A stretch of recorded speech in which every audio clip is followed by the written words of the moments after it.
bros and hoes. And theoretical bows. Yeah. I like that one. Okay. Hey, everybody. It's Talk Comics to Me time. I'm Champenstein. I'm Heather Hatfield. And we're here to talk about comic books. It's been a pretty, shitty week, month, year 2 years. Well, it hasn't been your day, your week, your month, or even your year. I'll be there for you. All right, I guess we should just talk about comics. We're friends. We are friends. We're friends. But yeah, thank you for joining us. I hope we can bring a little light to your life. Okay. Okay, no more. Okay. I'm just gonna go. Are you hungover? I am hungover. I'm not drunk anymore. I'm just feeling the heat. All right, so I'm just gonna go. This is Spider-Man 2099 Exodus issue number 2. It's a future Spider-Man. The story is about Loki. So each of the issues of this series focus on one Marvel baddie, and this one is Loki, and he is the last remaining Asgardian. He's not really Asgardian. He is the last remaining god from the world that he lived on because of Ragnarok. It's obviously a different version of Ragnarok in here because this is a weird, other dimension world. I forget what it is called. It's just a different world. So things are a little bit different. But he is trying to figure out a way to bring Asgard back. But obviously with Loki, there's other things going on. And he enlists the help of a Valkyrie, and they're just trying to figure out how to bring it back. It's good. I do love Loki stories. I love the art in this. I thought it was a lot of fun because the entire time he's got ulterior motives and stuff, and you just don't quite know what that is. But and this is a spoiler, he does actually die in this. Okay. For realsies? For realsies, yes. Yes. He sacrifices himself to bring back the world. Oh, that's cute. Yeah, which I thought was very, very nice. And then the Valkyrie takes his helmet and is just wearing it. Yeah. It's mine now. She's like, this dude is dead. I'm going to loot. This is a pretty sick helmet. How could he just leave it on his dead body like this? I can't say that I wouldn't do the same thing. But I would be respectful about it and just take the whole outfit rather than just one piece. I would just leave his naked dead body behind. I would bury it. I would make sure he was buried before I took all of his stuff. Okay. Anyway. So yeah, that's issue number 2. Issue number 3, I can't remember who it's going to be. I feel like they said at one point, but I was not really paying attention. It's a beautiful thing to do while reading. Story of my life. But yeah, I think for not knowing anything about this specific universe before getting into it, it's very easy to follow if you just remind yourself that it is different than the Spider-Man that I am familiar with. Yeah. And it helps a lot that each issue does just focus on one person rather than the whole story. So I had fun. I had fun reading it a lot. And I'm enjoying the series way more than I had anticipated. Yeah. So, I don't know. That's good. Yeah. I think if you're a fan of any sort of Spider-Man, I would recommend it to you. Okay. I have now this comic book called Foul Brood.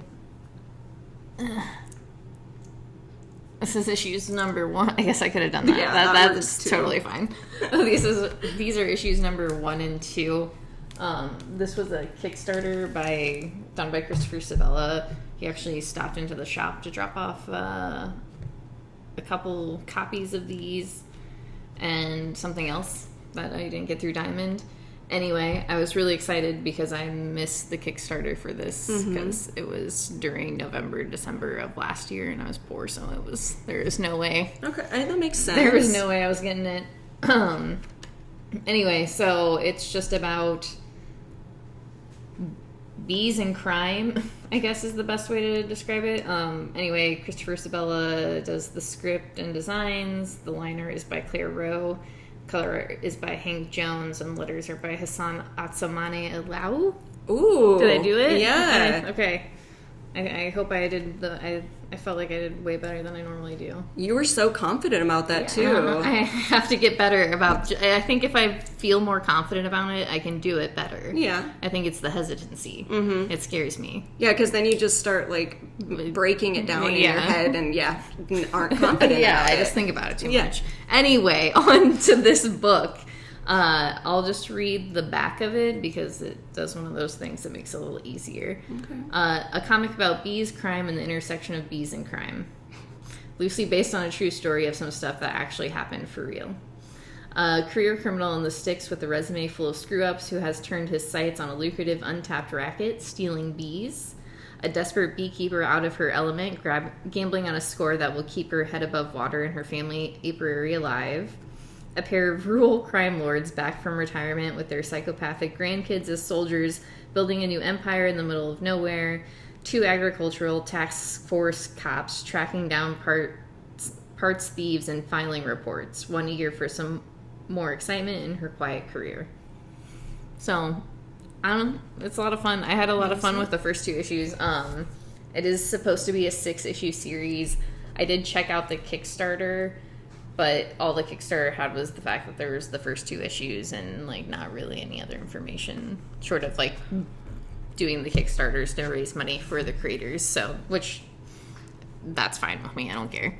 But, yeah, I am excited to read the rest of the story. I really, really liked it. I liked the tone of the story. I love the art and the colors quite a bit. I was just going to say, I love that. Yeah, the way it looks is just really, really nice. And I like just, like, the beats of the story. It reads really well. Really, like, there wasn't a point where I was like, ugh, because there are quite a few words.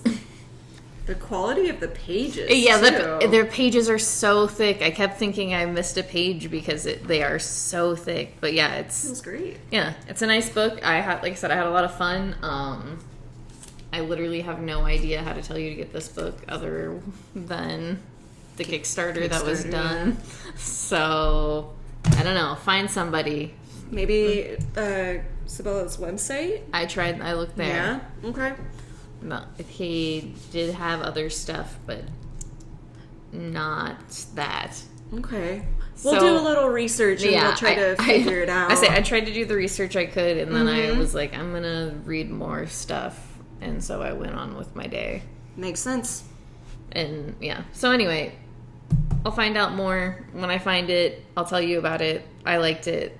Especially if, like bees and crime. Yeah, I like the idea. Yeah, it's just like a really fun book. I'll let you, I guess, read them because they're the shop. So okay, yeah. I would love that because I love bees. Yeah, and this is just fun. It's good stuff. Crime, yeah. Crime, yeah.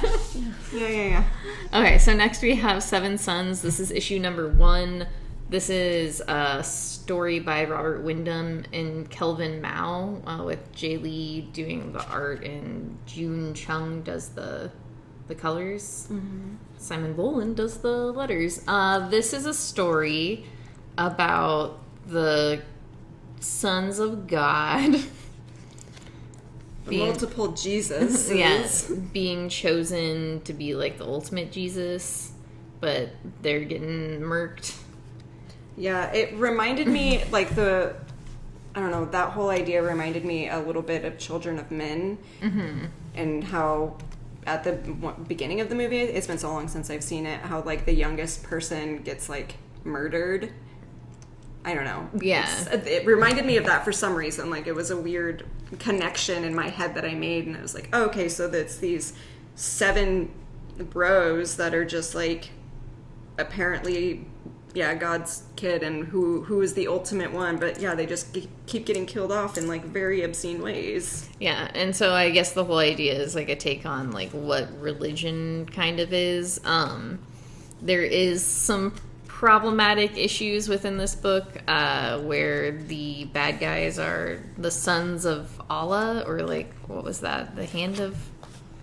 I don't remember. I'm gonna look. Something along those lines, where it just felt very like Islamophobic and just really icky, which was a very unfortunate part of the story. Yeah, because the idea itself is like, it's good. Like, yeah. it was very interesting, and I didn't not like it, but it was just, a very weird thing that they did. Yeah. It's like, I know they say it. Is it right there? Allah's Watchman. Yeah. Goddamn terrorists. Yeah, just the way it is framed, because they're framed as terrorists. It's just it's a bit questionable. So I don't know if you can look past that, then it might be a good book for you to read. But I think I might read the second one like off the wall, but I do not have any interest in continuing with it. It's a bit uncomfy. Yeah. That's exactly how I felt when I read it. So I was like, ooh, I don't know about that. That seems unnecessary. Yeah, I did not make the connection the first time I read it. I also read it off the wall on that Tuesday, I think, because I was like, I just want to get this read, because I was like, I have noticed that my several of my picks that I have done for the shop are just questionable, and it really made me go on a journey, a deep soul search. Why do I pick these books? So I'm gonna have to... You don't know. No, I know, but I just, like, it's several now that has happened to me where it's like, I'll pick this book and then I'll read it and I'm like, wow, that is a very problematic book. And I picked that as my pick of the week. It's online where I'm telling people this is the book that I pick. And I don't know if anyone who listens to this has any idea. Don't take most of my suggestions until I am able to fulfill my duty on reading it and giving a proper review. So that was Seven Sons. We'll move on now. Yes. So next we have the beginning of this Bone Orchard mythos thing. And this is The Passageway. This is book number 1. This is a nice little hardcover. Yeah, it feels really nice. It smells pretty good too. Yep. I had a piece of glue that was on one of my pages. It was fine, but I had to do that thing where I did that to separate the pages. Apparently, Julian said he had one that had a piece of glue like on the inside, and so when he pulled it open, it like teared the page a little bit. Oh no! I said teared. I just said teared. So the book is incredible. Like, it feels so good. I'll read that's like a sentence in the back that kind of explains what the story is. When a geologist is sent to a remote lighthouse to investigate strange phenomena, he finds a seemingly endless pit in the rocks. But what lurks within, and how will he escape its pull? Where is that? It's on the back here. Oh, okay. Yeah. My bad. I was looking at the first 2 sentences. I seriously, just when I was flipping it around, I just noticed that it gave a little synopsis. So that was the only reason why I read it. And I was like, oh, that's like the best way to explain it, because in classic Lemire fashion, it is confusing as fuck. Yes. But in like a very nice way, where you're just like very intrigued, and it's very like folk horror-esque. Yes, absolutely. And there's just lots of circles.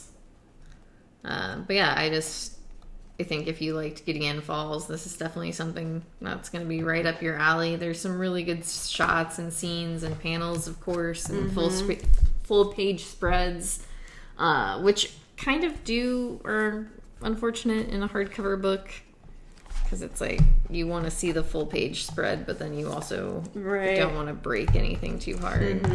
But I think if you like folk horror, you like Jeff Lemire. And it comes in at a cool $17.99, so you won't break the bank, like buying it. Like, I was surprised at that price. I was expecting $20-$25, like a lot of hardcovers are, but it's good. It's a good introduction story. Yeah, I'm interested to see how this will connect with other things, like what those stories are and what they mean to everything. So yeah, I'm excited.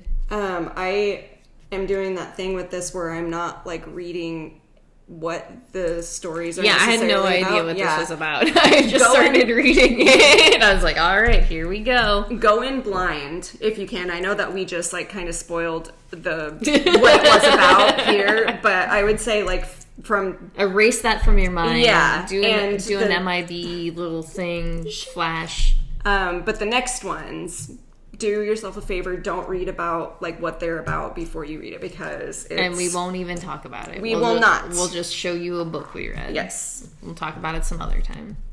I highly recommend it. Everything that we just said. But again, don't take my advice. Yes, I am the one that has this. Okay. This is issue number 1 of A Calculated Man. This is an Aftershock book. This is about a guy that has an obsession with like numbers. He remembers everything, has like a incredible memory. He is he's also got synesthesia, I feel like. Yeah, I couldn't remember what it was called. Yes. I feel like, and if you don't know what synesthesia is, it's like when people associate, like in this instance, colors with like numbers. Some people like hear sounds in different ways, so yeah. He is working with the FBI. I'm looking at you. I think it's the witness protection. The witness, yes, okay. I did read the first like part of this book, so yeah, I can help you. I got to the point where you basically find out he was the accountant for one of the big mob families and that they're back after him. Yeah, that's where I stopped. Basically that's what the story is. He was an accountant for this like one crime family, and he was done doing it, so he ended up leaving. He was put into witness protection, and he works with the people who put him in. I think it's the FBI or CIA, one of them, some government thing. Yeah, some assholes. Yes, he is working with them to take down another crime family, but while he's doing that, the crime family is trying to take him out. And since he is so good at like planning and numbers, he is doing that himself. He's going behind everyone's back and taking out the people one by one. So that's what this is about. It's his whole journey of like starting this and like having the idea and putting it into action. So he's just killing mob. There was a part in it like this. It was all right. I didn't hate it. It wasn't bad. It was a very interesting idea. It was executed really well. And I was very much interested in it, but it's not something that I would normally read, so I don't know if I'm going to read the next one. I did only just special order this one. Bag baby? It's not my bag baby. The one thing that was my bag baby was at the very end of this, because he mentions in here that like part of the reason why he wanted to stop doing the accounting was because he didn't have time to do anything else. He was like, he wanted to start dating. He'd never done that before. So he mentions that he signed up for Tinder in there, and the back has the conversations in Tinder. And I thought it was fun. Yeah, it was very, very fun. Because another thing about him is he cannot lie. He just can't do it. I do remember that. Yeah, so the conversations that he has with people in the back are just a hoot. That's all. Hoot and holler. Okay, so next I have Blind Alley. This is issue number 2. This is about a main character who returns home after some problems. It is... I don't know, there's some questionable stuff in there. I probably because it also takes place like in the 80s, 70s, that time frame. I don't know. I don't know if I want to keep reading it, but part of me is just like, might as well. Yeah, because it's 5 issues? Yeah. Yeah. And other part of me is like, I could just I don't want it really. Yeah. I would say if you're on the fence, just stop. Yeah, it's like, I like the art, but like this issue just like, some of it just rubbed me really wrong, and I did not enjoy it. It's not your bag, baby. Yeah, it's not my bag, baby. That's all I gotta say about it. Yeah. Okay. Yeah, I did like the art. I like the size of it, which is weird. Just how small it is. I think it looks really good. Yeah, there is something about the way it's put together, and Okay. Sad. Okay, so next we have Hulkling. I do this all the time in my head. I say Hulkling and Wickling. Hulkling and Wiccan. This is just a little one shot, but this was, I think, actually published as a web comic first? So this, it might have been. I just know that. Or is it coming soon to... It's coming soon. Okay. Yeah, so this is, technically a one-shot, but it continues on Marvel Unlimited. Okay. So, if you want to do that, Heather read this, I did not. Yeah, so without spoiling too much, basically Hulkling and Wiccan are put into a situation where their memories are false. And it's them trying to figure out what is going on and making it back to each other. Okay, that's cute. Yeah, it's very interesting. There is a villain at the end when they make their appearance. I was like, look, there they are. I got excited about it. But it's, in so many words, I guess, it's just how love conquers all. Mm-hmm. Did you like that? I did not. It's fine though. Okay. This is Moon Knight, Black, White, and Blood. Right? Yeah. Mm-hmm. This is issue number 2. Little anthology series. 3 different stories, 3 different creators. I read the first one. I liked it all right. I really like the art in the first one. Yeah. That was my favorite out of them. But the last one was my favorite story. Mm-hmm. He's just in a coffee shop talking about a job that he had been on one time, but it just looks like he's talking to himself, which I thought was really funny. Good. Yeah. So it's just an anthology of Moon Knight stories. So if you like Moon Knight and you can handle black, white, and red story, do it. Do it. Just do it. And this one had all great art. I liked all art in it. So.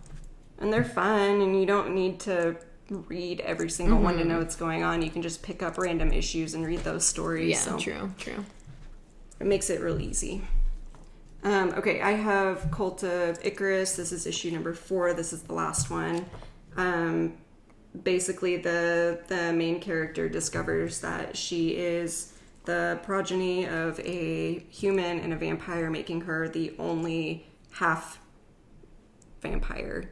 The group of vampires are trying to sacrifice her because it has been said in their culture that she will give them unlimited power, but they have to drink her blood. So it's her trying to get out of that situation. It was all right. Yeah, is this like end or is there... Yes. Okay. I mean, as far as I know, end. I just didn't know if it was one of those things where like it maybe could have a second. They for sure could, like with the way that it ends. But for now, this is the end. And I think for 4 issues for a weird vampire story, I had a lot of fun with it. I thought it was, it was very enjoyable.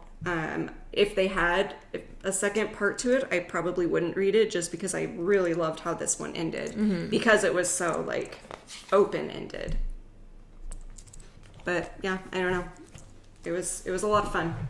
I like the art for it the most. I just really like vampire stories, so yeah, you do. Checks out, right? Yeah, that's something I think we know. Okay, so I have We Ride Titans. This is issue number 4.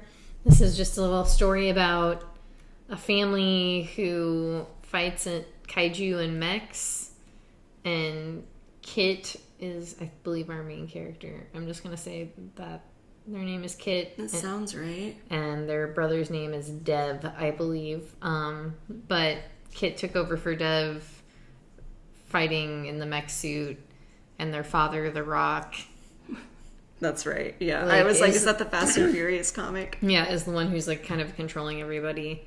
Oh yeah, it's Kit. It is Kit. So, it's kind of just, yeah, it's just about, it's really about family more than anything. Yeah. Like, the subtext is,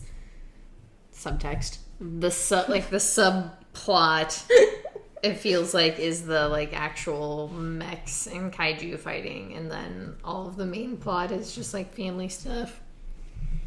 It's, like, it's a fun book, and I really like it, and I really like the art. I'm just, like, I needed to, like, do what it wants to do now. Okay. How many issues is that? 4? And it's not really rolling the way that you would like it it's to? Like, it's got the bones, it knows what it's doing, and now I'm just like, okay, now just it just do needs the it. blood. Like, yeah, just like, I don't know. It's not bad. I enjoy it, but I needed to, like, move, yeah. That makes sense. I know you had that issue with, like, this during the second one or something like that when you had talked about it. It just feels like, yeah, it's just the beats aren't quite the way they should be. Mm-hmm.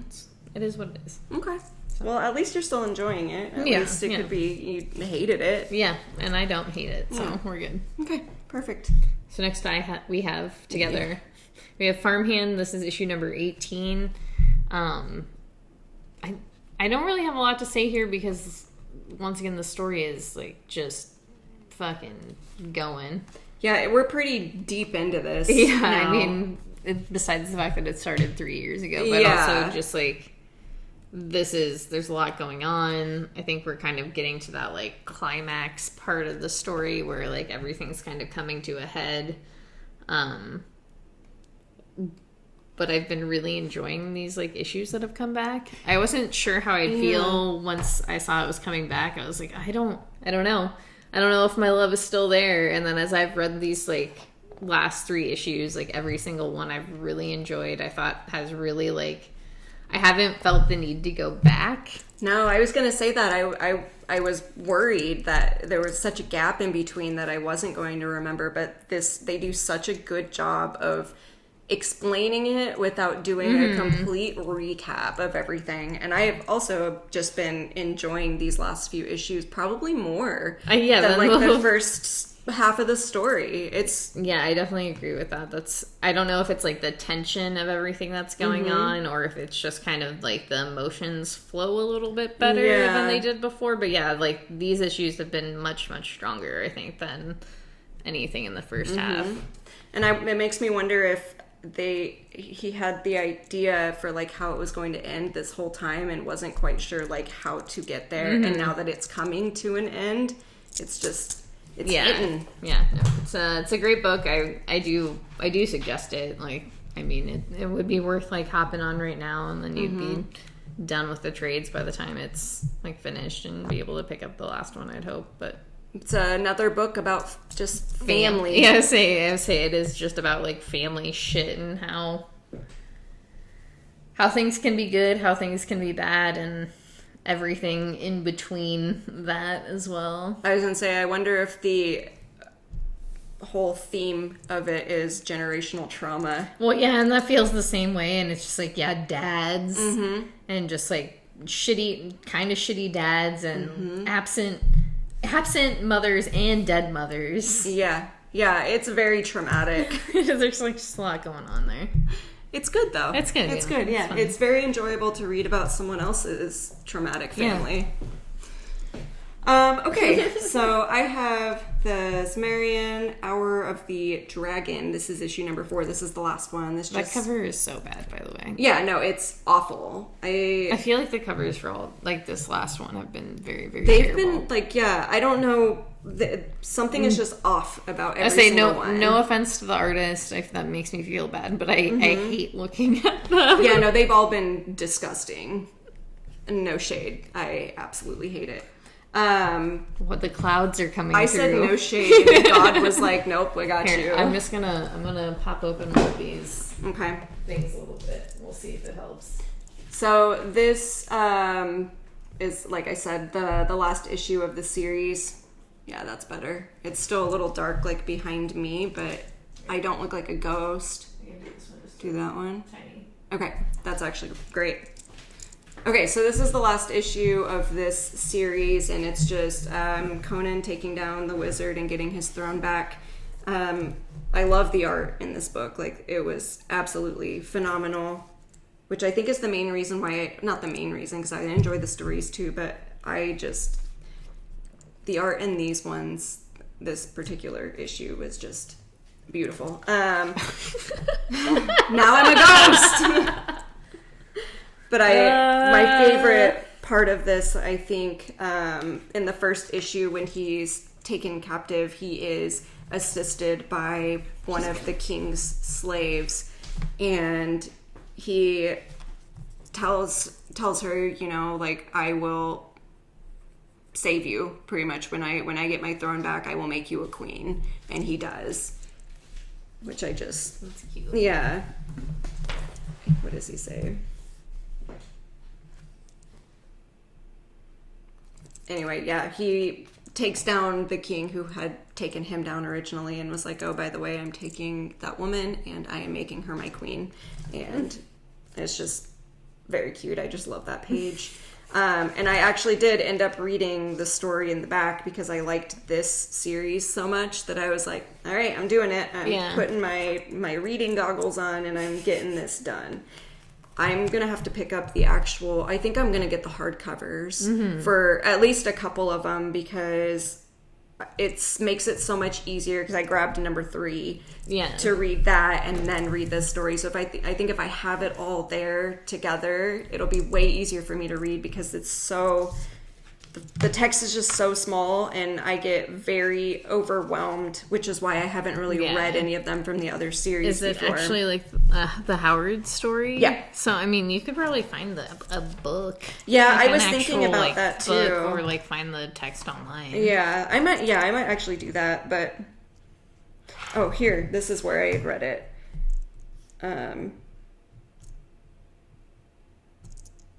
Very well, the king... I was trying to figure out where it started. Very well, the king smiled as at an exceedingly pleasant memory. She shall be your ransom and not else. I will come to Belverus for her as I promised. She was a slave in Ncbd, but I will make her queen of Aquilinoia. I don't know how to say it. Aquilinoia. The Conan's land. So yeah. He let the king live, but in order for him to live, he took his slave from him. So I just thought that was a very nice ending to it. There wasn't banging in it, which just shocked me. Yeah, I mean, wasn't there banging in the first issue? Yeah. Yes. But it wasn't with the main character, like the main woman character, like it normally is. Yeah. He was very respectful to her. I thought it was just good. I mean, yeah, understandably so, I feel like. Okay. I'll move on. Okay, yes. I have Sandman Universe, Nightmare Country, issue number 3. This is a story about a character's name who I obviously will not remember. The main character. The main character. Yeah, I love that. They are an artist, and she keeps seeing nightmares, this big nightmare with tongue for eyes. Gross. She's like hung out with the Corinthian now. She has a couple scary hitman type dudes coming after her, and there's a lot going on here. Are you enjoying it? Like, now that you know? Yeah, now that I know. And I do feel like I have at this point read like 17 issues of Sandman. Okay. So that's quite a bit. Yeah, I read. Did you get the trade? I read those, like the half off trades we had. Oh, okay. So I have the first and second one of the smaller versions, and I've read almost all of the second one now. Which I guess this is I'll just do this rant. Why the fuck not? I do not like Sandman very much. Okay. I'm not gonna lie. It's not to say that I don't like it. I think the problem is for me that it's been just like so hyped up that I've just been like, all right, I'm expecting something so insanely good. Mm-hmm. Are you disappointed? I wouldn't say disappointed is the right word. I'm just like, it's not that great. Like, I think I understand why it was good for the time frame that it was done in. I understand why people really like it, because it was something different. But the way that, like, I was introduced to comics and the way that, like, I have read comics since I've been into comics, especially, like, as an adult, has been seeking out, like, comics that are not, you know, superhero related, that are a little darker, a little weirder. And so for me, like, Sandman, I think there are other things out there that kind of, like, are the epitome of, like, different weird comics and stories, and I do understand why people like it. I think it's a little cliche. I think it's pretty dated. Like, when you read it, it's just very much like, you can tell the time frame it's kind of based in. You can see, like, the phrase. Yeah, it's like, it's just a story where, and now, like, reading this and, like, coming back around to, like, this story, I can feel the influence of, like, the original Sandman series and, like, kind of where this is kind of, like, taking it, and how it is a pretty good entry point for people. But I just don't know. I have been talking to Wit about it. Shout out to Wit. It's been a while since we've done a Wit shout out. We love you, Wit. We love you, Wit. But I was talking to Wit about it, because I was just like, I don't know. I just don't enjoy it. Like, there's something about it. I get it. I don't dislike it. I just don't like it. Right. And that's fair. It's just a story. I think it's like... Not everyone's gonna like that. Yeah. Would you say it's not your bag, baby? I would say it's not my bag, baby. Okay. But I think the art's really cool. I can see, like, now, if I think back to, like, Wicked and Divine, I see a lot of, like, where that kind of, like, falls into the same area as Sandman, and, like, influences. But anyway, that was a whole rant. I'm sorry. I've just spent, like, I've been reading Sandman off and on for, like, the last, like, 2 months. Okay. So, would you say you feel betrayed? No, I don't think I feel betrayed. I think it's just, I respect everybody's opinion about Sandman, and like I said, I understand why they like it and why it's something that, like, feels different to them. I just don't have that same feeling, because I feel like I read stuff that was different in a way where I don't connect with Sandman. Okay. Do you think if you had read it, like, when you were younger? Fucking absolutely. Okay. Absolutely. 100%. 100%. I think if I had read Sandman, like, 10 years ago, I would have ate that shit up. I think now I am just not that... I mean, or if I read it at, like, 18, when I first, like, when I read, like, Preacher and Y and stuff. Oh, for sure. Okay. I think I might give it a try, because... I think it is worth reading. Like, I do think it's worth checking out. I think it's... I haven't read any other Neil Gaiman stuff.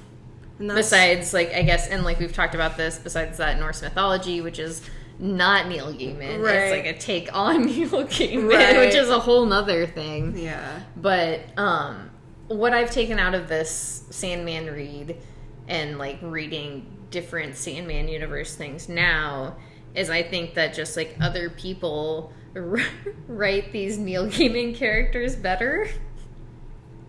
I know my stance on Gaiman. Yeah, like, so I just, like, I think this is written better. I think, like, if I think about the Dreaming story, like, I really loved, like, the way G. Wilson wrote that, like, story arc, or those 2 story arcs, and so it's just, like, maybe that's it, like, and that's totally fine. Yeah. Once again, sorry, I will end there. Well, no, that's good to know, because now I have, like, an idea going into it, because the only opinions that I've ever heard have been, this shit is great, we love it, obsessed, and I just don't, it's hard for me to believe that about series when that's the only thing that I hear, like, there's no criticism of it. And I will be 100% honest, the main reason I decided to read this is because Charles Dance is in the Netflix Sandman series. That makes sense to me. So I was like, well, I'm going to have to read Sandman now, so I know who Charles Dance's character is. And I love Charles Dance so much. I love Charles Dance so much that I was like, I'm going to watch the Sandman series. Now I have to fucking read the book beforehand. Happy Father's Day, Charles Dance. Yeah, thank you. Okay. All right, let's do this. We have... Oh, go ahead. X-Men Red. This is issue number 3. I was like, what's It was hard for me to see it through because there okay. was like a glare and then the sun. Let there be light. Yeah, this is issue number 3 of X-Men Red. They're having their own version of a crucible on planet Mars. Sorry, planet Araco. Where they're trying to take down Tarn? Karn. Right? Tarn. The Uncaring.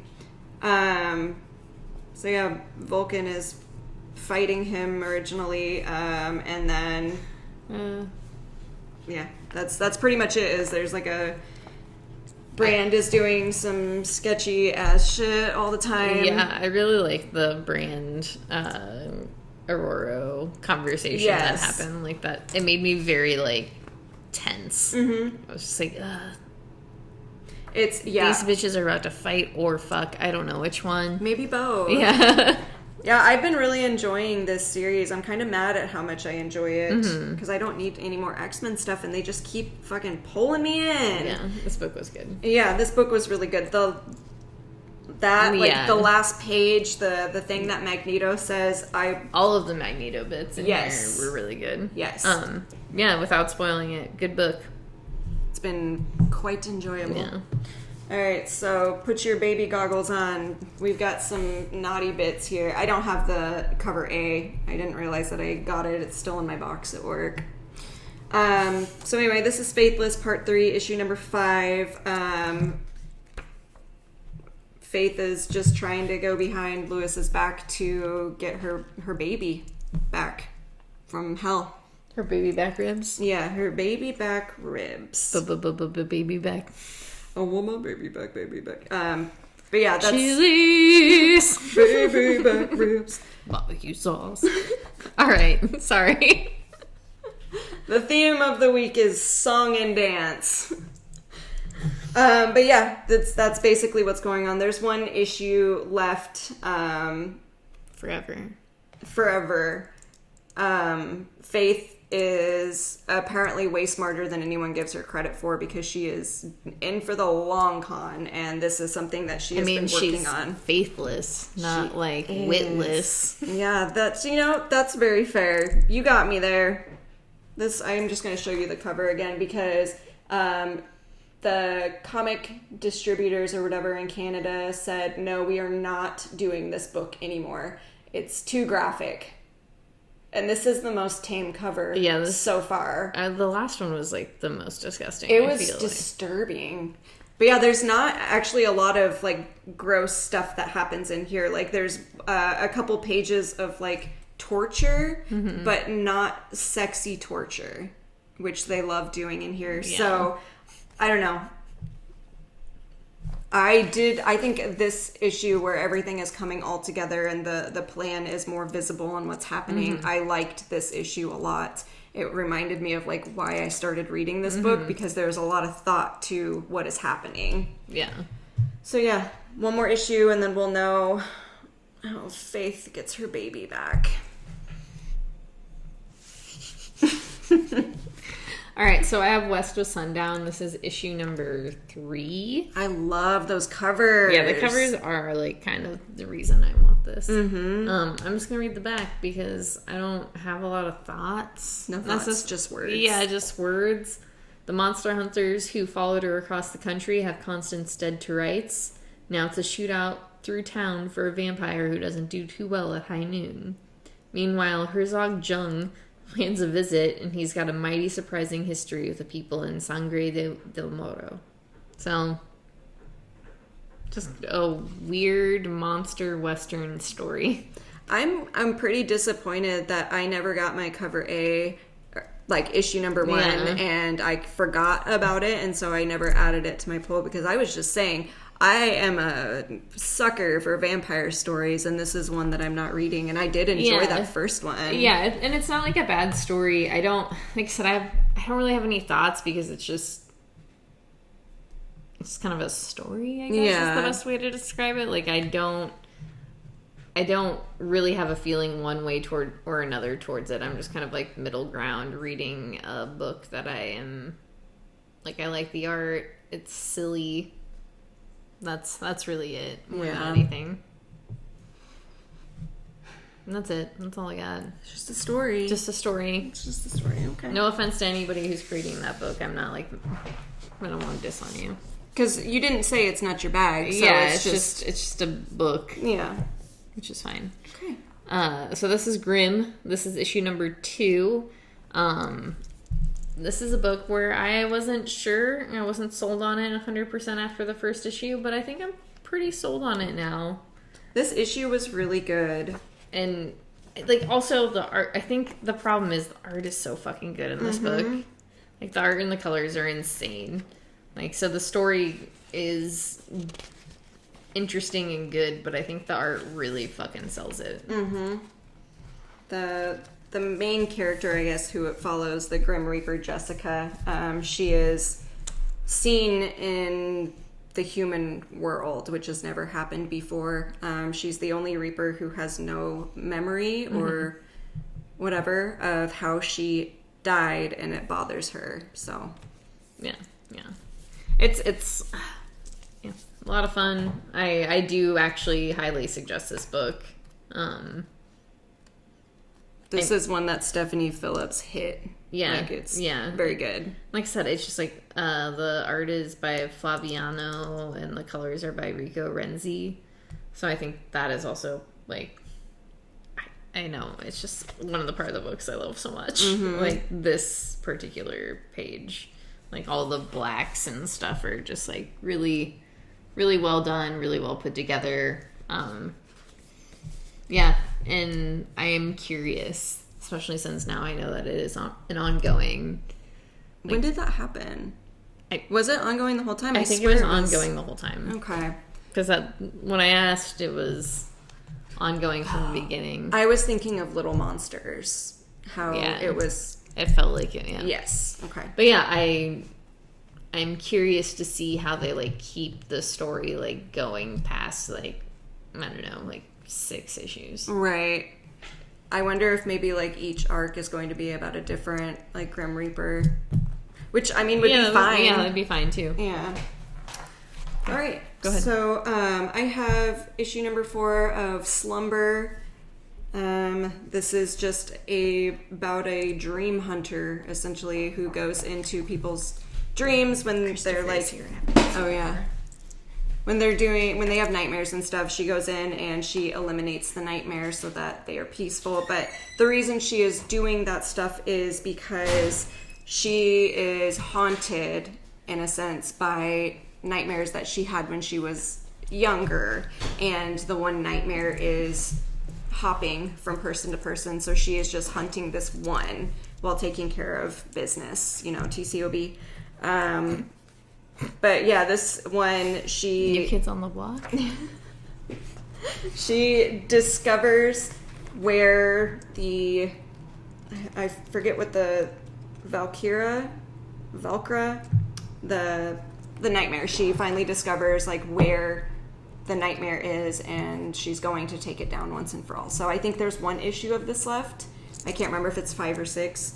But I surprisingly like this story so much. Yeah. It's so... I'm glad to hear that, because that first issue was just so meh for me. Yeah. I wasn't sure how the story would end up. It's just so silly, like, stupid and, like, goofy. So many things in it just are very, very enjoyable. Like, it's so goofy.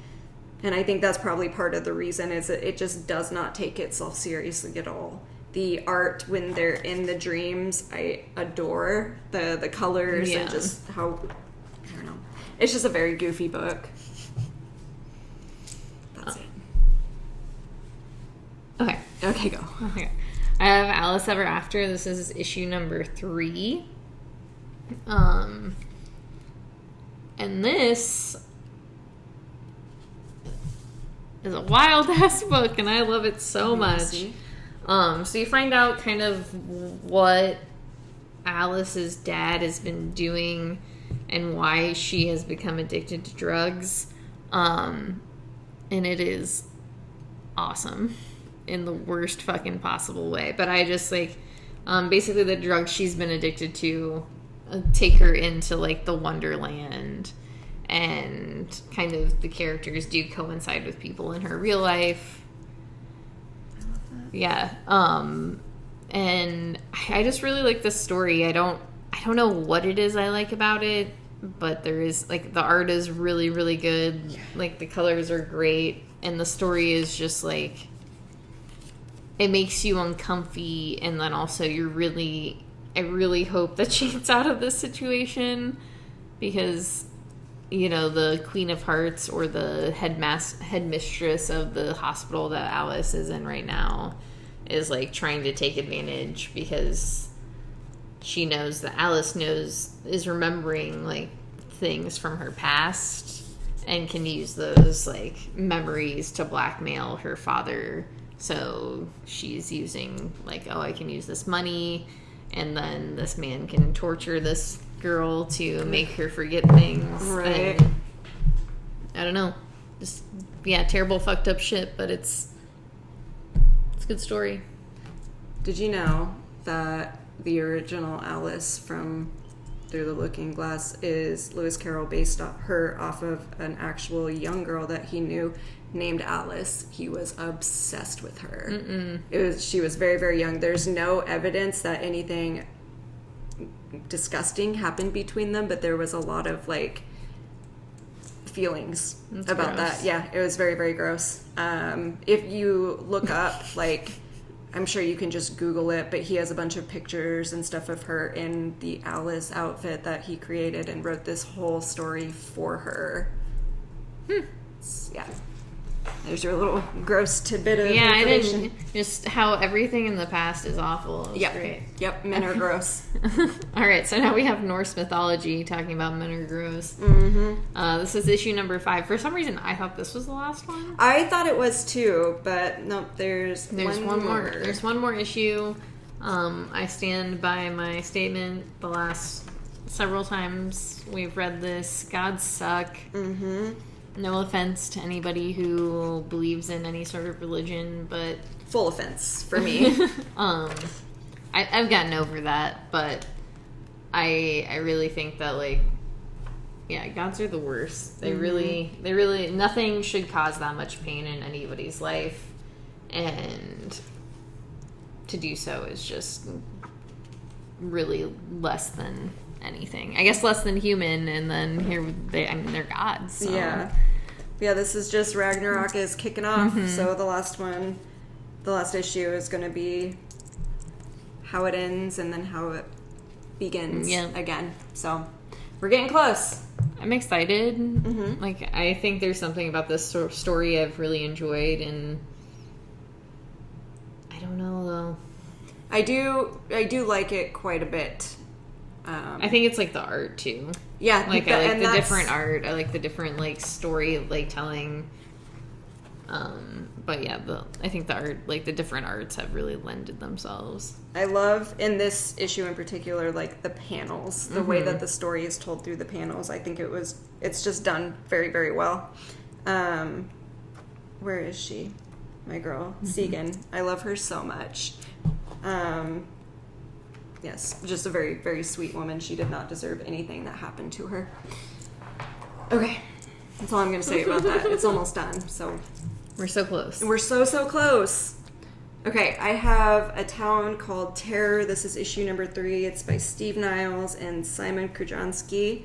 This is just about a man who is from a monster family. He escaped to live in normal life, married, you know, living his true life. Living the dream. Yes, living the dream. He is forced back to his family town, and he cannot get out. No matter how hard he tries, he is trapped there. And his wife is still doing the investigation, trying to find him as well. They are able to track his cell phone to an extent. There's no service out there. Okay. Can't use it at all, but on the human side of it, they were able to, like, ping. Find him. Yes. And there's, like, this whole area, because the town technically doesn't exist to humans. So there's an area that is just completely blacked out. And so they're like, this is where he's got to be. We just have to figure out what it is. Mm-hmm. So they're getting close. I absolutely love the art in this book. It's just, for a horror story, I think it's just very well done. Yeah.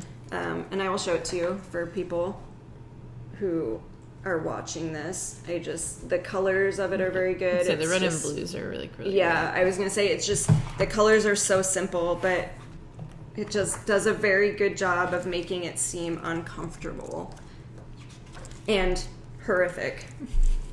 Yeah, Town Called Terror. I'm not sure how many issues there were supposed to be of this one. I feel like it was going to be 5, but I might be wrong. It definitely feels like it's going to be summed up in that amount of issues. It felt like it was a shorter one. Mm-hmm. I do enjoy this quite a bit. I like the monster family. I think they're very cute. Like the monsters. Yeah, the monsters. Okay. All right, so next we have Jurassic League. This is issue number 2. This is a book that's written by Daniel Warren Johnson, and then the art is by Juan Gideon. And Mike Spicer, I always like to call him Spicier, but I'm sure that... I have been saying that too, and I think it's because I do it. Yeah, I'm sorry. I should start being better about even white people names. Spicier. Mike Spicer does the colors. But yeah, it's just a silly little story about if the Justice League were dinosaurs, and I love the shit out of it in the dumbest way possible. Yeah, it is so much fun. Like with several of my books today, it's just so silly. Yeah, no, it's super silly. I think it's something where, you know, you're not supposed to take it seriously. Mm-hmm. You're supposed to just have a good time, and I think there's absolutely nothing wrong with that. I know that you and I read quite a few serious books, but sometimes and always you need something that's just like a break, because life and everything is heavy. Mm-hmm. And I think this is like one of those perfect balances where it's like, I just want that. I want that little bit of like, I want to laugh, I want to have fun, I want to read, like, fucking comics exist for dumb shit exactly like this. Yeah. That's why comics are around. Like, we don't... I know that comics are something that are, like, you know, very artful and very meaningful, but sometimes I just want dumb shit, and I don't think there's anything wrong with it. Come on. I can enjoy something that's meaningful, but I also, like... I need my brain to be able to shut off. I don't need to be, like, thinking every single day. Dang, I was hoping it said something. I always think, like, this one, because of, like, how goofy it is, I wonder if Daniel Warren Johnson was just one day like, you know what? I was obsessed with superheroes when I was little and dinosaurs, so I'm just going to combine them, which I think is a genius idea. Yeah, no, it's just, like, really... I don't know. I know people are, whenever I try to suggest this to them, are just like, but it's like, why? Yeah, why would you even turn yourself away from this? Did you go see the Jurassic Park movie? Then just get this fucking book. Were you a child? Because every child is obsessed with dinosaurs at some point. Like, just read it for your inner child. Oh my god. It's our mating call. I'll include the like a 30-second clip for everybody's little hearts. Yes, dinosaurs. They make me cry, and they make me laugh now too. So, okay. So lastly, we have Do a Powerbomb, which is also another Daniel Warren Johnson book. I've been looking forward to this one for quite a bit. Mm-hmm. And once again, Mike Spicer does the colors. Russ Wooten does the letters, and this was a strong fucking first issue. Like, this was so good. This is my first real Daniel Warren Johnson, like, story to get into. Because I know obviously he does Jurassic League, but this is his story. So this is, the first one that I have read, and I absolutely loved it. I loved it like 2 pages in. And we'll have to actually, when you finish Murder Falcon, my plan was to reread it. We'll have to actually do a little, like, Murder Falcon video. But, like, there's something about, like, this story definitely hits heavy right from the beginning. Like, lets you know, like, where you're sitting with it. But also, like, the thing I love about his work is it does a really good job of balancing, like, that seriousness with, like, silliness. And, like, one of our friends, or one of our pull file customers at the shop was like, well, I don't really like wrestling. And I was like, I don't think you need to like wrestling to read this book. And I used Murder Falcon as an example because it's like, I'm not a huge metal fan. And that book is all about, metal music and like that sort of life. And like, yes, this is about wrestling, but I think it's it's about so much more than that. It's about family. And I think it's like really like you have to be willing to like read those stories that might not be within like what you think is your niche. And I think that's like even in the author's note, something like Daniel Warren Johnson talks about is like how he wants to share this with you, and like you don't have to be a fan of this, but like I think his love for the things he enjoys really comes through, and like I love that. Like there's something that's so, it makes a piece of work so much more meaningful to know that like somebody like likes that, and like why wouldn't you want to allow somebody to build a story off of something they're just a fucking huge fanboy about? Like that's really cool. I actually did read the author's note this time, but this, going off of what you said, this is the part of it, I guess, that I just loved it so much. Let's see, where does it start? I could go on for a long time on why I love pro wrestling, the combination of real life sports with curated moments, the drama of seeing a person put their life on the line for a story. But honestly, if someone hasn't experienced wrestling internationally, it's tough to explain why it's so great, which brings me to comics. I believe that comics are inherently an inviting art form. From memes to newspaper strips, we connect with images and words together immediately.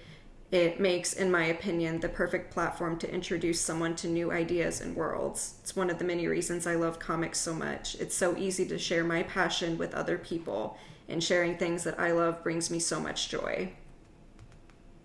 It's good stuff, bro. Yeah. The goal is and always has been to invite people in no matter where they're at. So, yeah.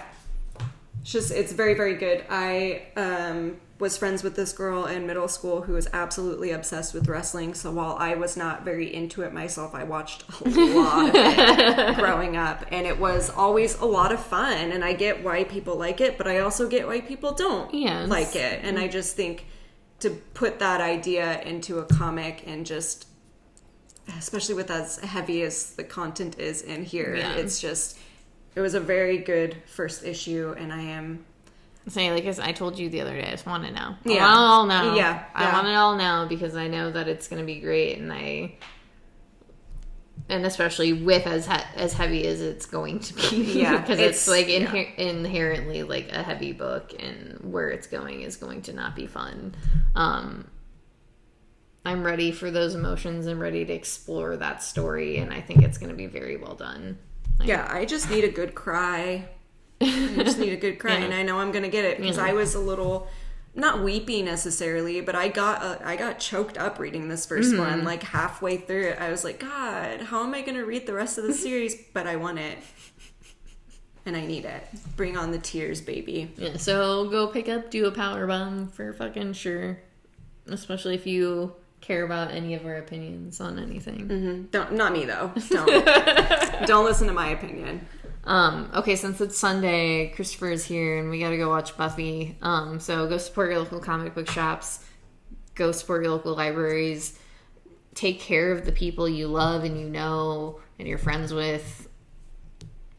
Everything, life, it's too short. People are too wild. Yeah, just, I don't know, be a good person. That's all we can ask for. Yeah. And yeah, thanks as always. We love you. We went all along today. I'm sorry I ranted about Sandman. We'll see you on the flippity flip. Wait. Whoa. I did just want to do a quick shout out to Jeff Delgado for making me feel like we are just doing a really, really good job. Thank you for listening all the time and for telling us how much you enjoy what we do. It always makes me feel really good to know that we have people that listen to us and actually do value our opinion on things. I never thought I would have that in my life, and so it just means a lot to hear it. So thank you. All right. Well, that made me a little weepy. Yeah, I told you I'm trying to cry, dude. Thank you. We love you. Once again, we'll for real see you on the flippity flip. Goodbye. We love you.